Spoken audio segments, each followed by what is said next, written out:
Some names on the ambassadorial list are raising eyebrows, and not in a good way. Are these appointments really fit for public service, or are they better suited for the Sambisa Forest?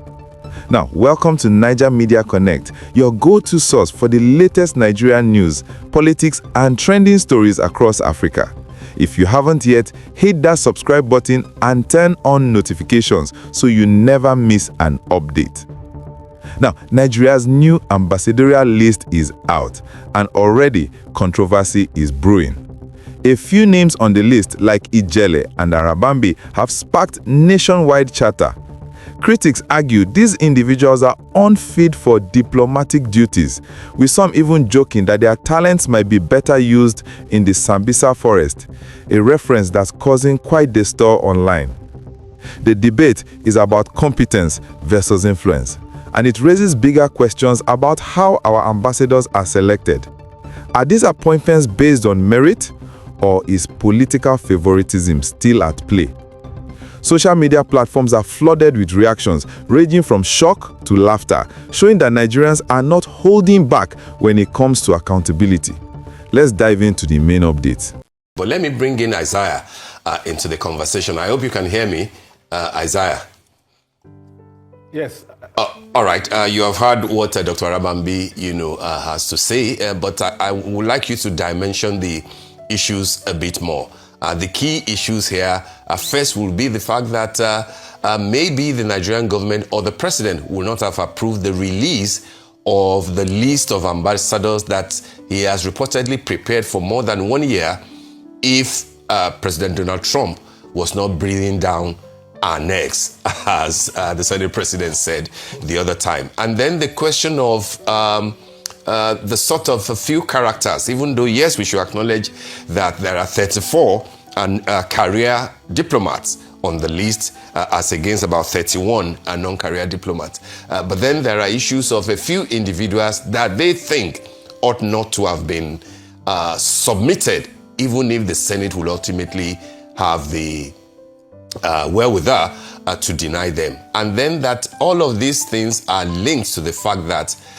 there's insecurity in the land, and the reason why you are now rushing to appoint ambassadors is because America has pointed out that error. What are your thoughts, Isaiah, on all this going on about the nomination of candidates as ambassadors?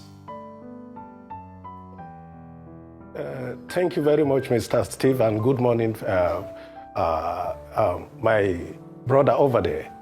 You see, it is true that Donald Trump has awakened the spirit of politicians in Nigeria to realize that, look, you have somebody that can hold you accountable. One of the problems we have as a nation is because the politicians deal with all of us and mess us around, and they feel they can go scot-free. And because they have their way with INEC any day, any time. But today, I want to appreciate Donald Trump for, even if they are not going to come into the country to assist, at least they have awakened a giant to stand on their tools and do the right things. And the list, just like my brother said, I don't agree with some of the things you said, but listen to this. Mr. Steve, that list, there are some names on that list that ought not to be even mentioned anywhere around our diplomatic cycle except of Sambisa Forest. Person like Reno, Fanikayode, Mahmoud, the rest, they should go to Sambisa representative. They cannot represent me. And the reason is very simple. We don't have people of a questionable character. If you want to present people at the diplomatic front to negotiate for the country, to put the country in a good light, to speak about the good going on in the country, it is not somebody like Reno. It is not the person who called you drug baron. It is not the person who called the Igbos murderers, drug dealers, and evil. It is not somebody that have profiled the whole race in a country. Now, go to Fani Kayode. Do you know one of the persons that have brought out major personal insult? Listen to me, Mr. Steve. I've been coming on your show, criticize and say a lot of things about governance. But I want you to prove me wrong or show me where I've ever insulted any politician. No. But these people, they don't understand criticism and insult. So they use in the guise of activists or activism to insult elder personally. How can you call somebody even to his bedroom activity in his bedroom? It has nothing to do with governance. And listen to this. It is very disheartening that these are also happening at the height of insecurity when people like Reno have been the one telling the whole world that a Christian genocide, killings are going on, Islamization is in the forefront of this campaign. All of a sudden, he turned around. It's the same thing with Fani Kayode because they're looking for the food from the current government. And that is why, you see, Mr. President, you need to listen to Nigerians and listen to us. Those are the mistakes he made, even by appointing Tunji Ojo as an interior minister with a questionable certificate. And so many appointees. We are going down the same memory lane. Don't forget, Mr. Steve, Abbas just finished as a governor, a sole administrator of River State. His name is Hondelis. This man was the former CNS. This man was the former ambassador to Ghana. So it's like they are rotating this thing among themselves, not a career diplomat, and not even people with integrity that can represent us. For goodness sake, Bola Ahmed Tinubu campaign mantra is progress. Progress, renew hope. Renew hope for the elders or for the young one. I am among the young one that we want to be among the people that take decisions for our country. You cannot pull the people who have no part in the future to negotiate it for us. Let we, the youth, negotiate our future because it is belong to us. You are packing all the elders. How many youth are on that list, for goodness sake? We don't have much youth there. Full of elders, people that are in their 80s, in their 60s. No, I want my age mate. I want people in my 40s to be on that list so that we can drag them and hold them accountable when things are wrong. We cannot keep rotating in the political cycle, still rotating themselves among the elite, among the who know who your father, your mother. It is very disheartening. Your points are well made. We'll come back to you, but let's have Dr. Arabambi here. I'm sure that Annie, you have something to add, Dr. Arabambi. Yes. So I think my question to you is, to Isaiah's point, if we kind of contrast this with the speed with which General Christopher Musa was nominated and confirmed and sworn in, it happened, in pretty rapid succession. You've mentioned that we're waiting for the Senate to screen these ambassadorial nominees, but how do you see that playing out? Do you think Nigerians' concerns that some of these nominees may not be the best choice will be put into question, or how does the Senate kind of play out all of this? Well, the section of the Constitution is very clear that it is only when the Senate cleared you that you can now bear that title of an ambassador. Once you are not cleared, you are dropped. My contention here is that, it's not just good for us to, make a sweeping statement about people's integrity when we actually do not know them.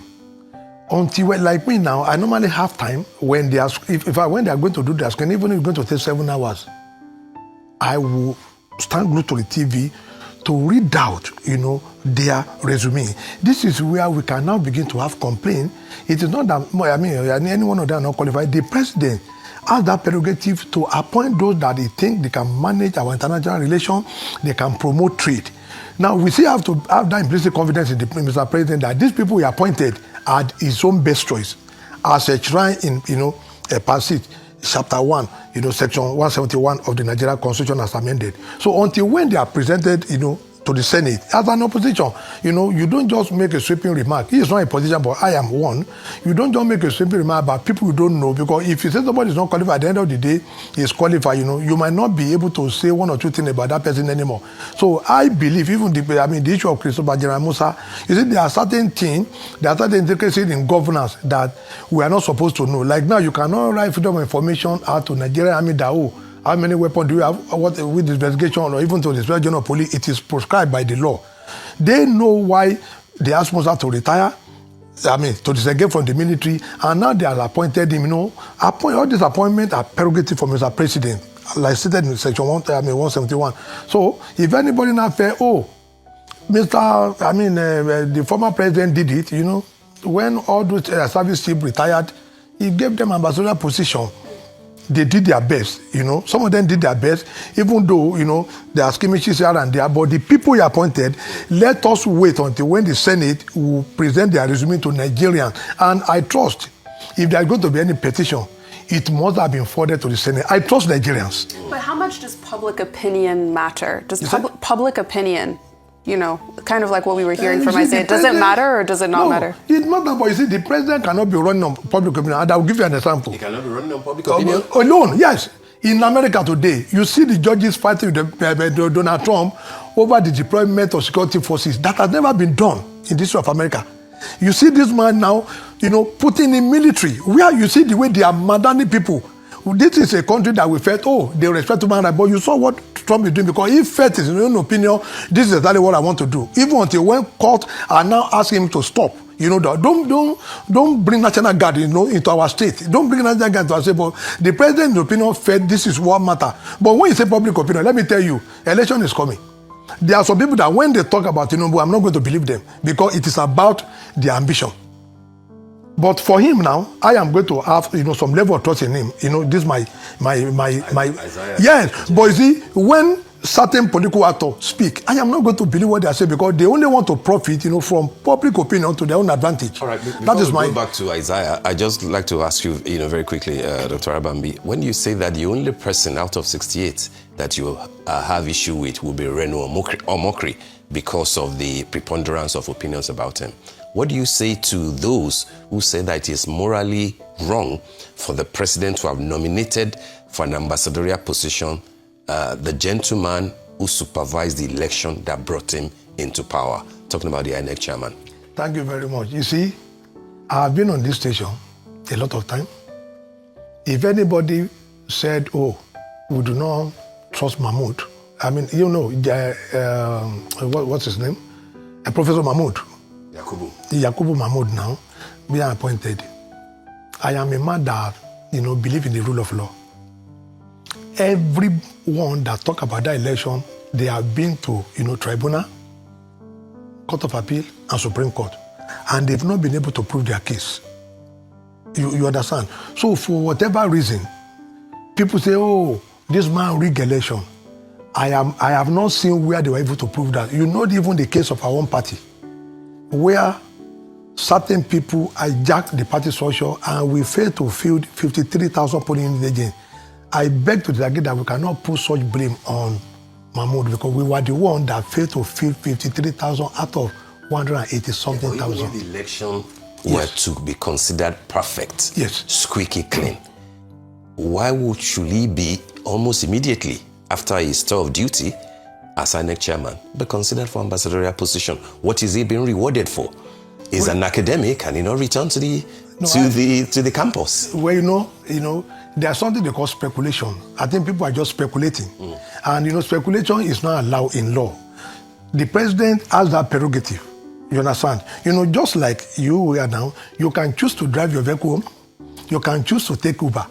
You are the one that knows in your mind why you choose to drop your vehicle in the office and take Uber at home. So anybody that see you in your visit, say, look at Mr. Steve, inside Uber. Oh, he doesn't have money. He's broke. That is their own speculation. They don't know why you choose, you know, to do that. So I think the president, let us just give him that, you know, right of opinion until when those people are screened. If anybody has, you know, issue against Mahmoud, I expected them by now. What do you think? Fit for the world stage or better off elsewhere? Comment your thoughts, share this video, and subscribe to Naija Media Connect for more hot takes and trending stories.